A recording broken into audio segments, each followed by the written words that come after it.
26% of the population below 14 years, 67% is between 15 to 64 years. This age group where, you need to provide jobs. Do you think that we are on track for that? We have a once in a country's lifetime chance at the moment of doing this. And if we don't, then we'll remain a low middle income country.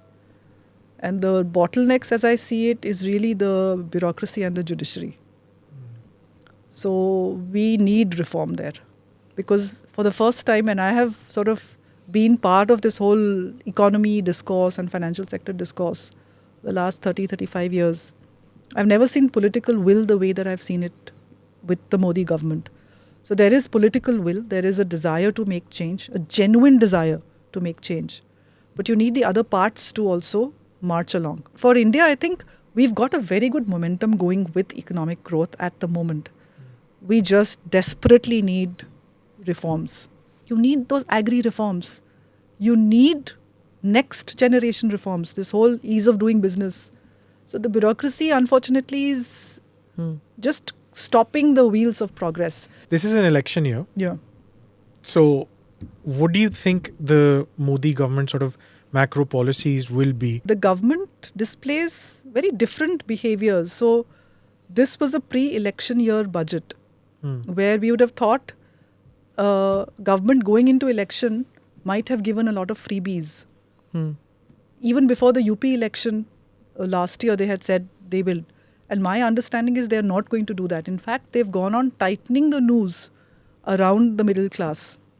Right? So they are not doing the typical things that governments in a pre-election year do. So they're making the right calls in this way to keep the finances very, very safe. So you don't want too much borrowing, for example. Like if you borrow too much, then your interest payments get too high and all of that. So they are being very, very good on keeping the macro story going. They are going to go on the plank of see what we've achieved. Yeah. And there has been a lot of achievement in this basics. And then it's going to be a growth story. So if they can communicate that, here is a real chance, a once in a lifetime chance for a country to become a middle income country from being desperately poor. Yeah. Do we not want to carry that? Of the American economy. It is the largest Absolutely. economy in the world. Every country sort of aspires to reach that. We're also climbing the ladder. Should the world start believing about India and its ascent? We've got our basic issues sort of just covered. Of toilets, drinking water, electricity. We are a long way from having heft in the economic part of the world. So there is huge political capital that Prime Minister Modi has managed to get. It is very personal to him. Okay, that he's respected, he's loved. The world leaders look at him with very respectful eyes.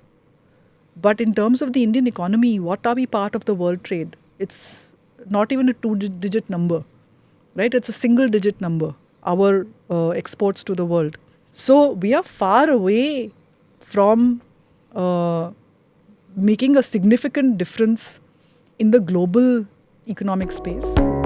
Click here to watch the full episode.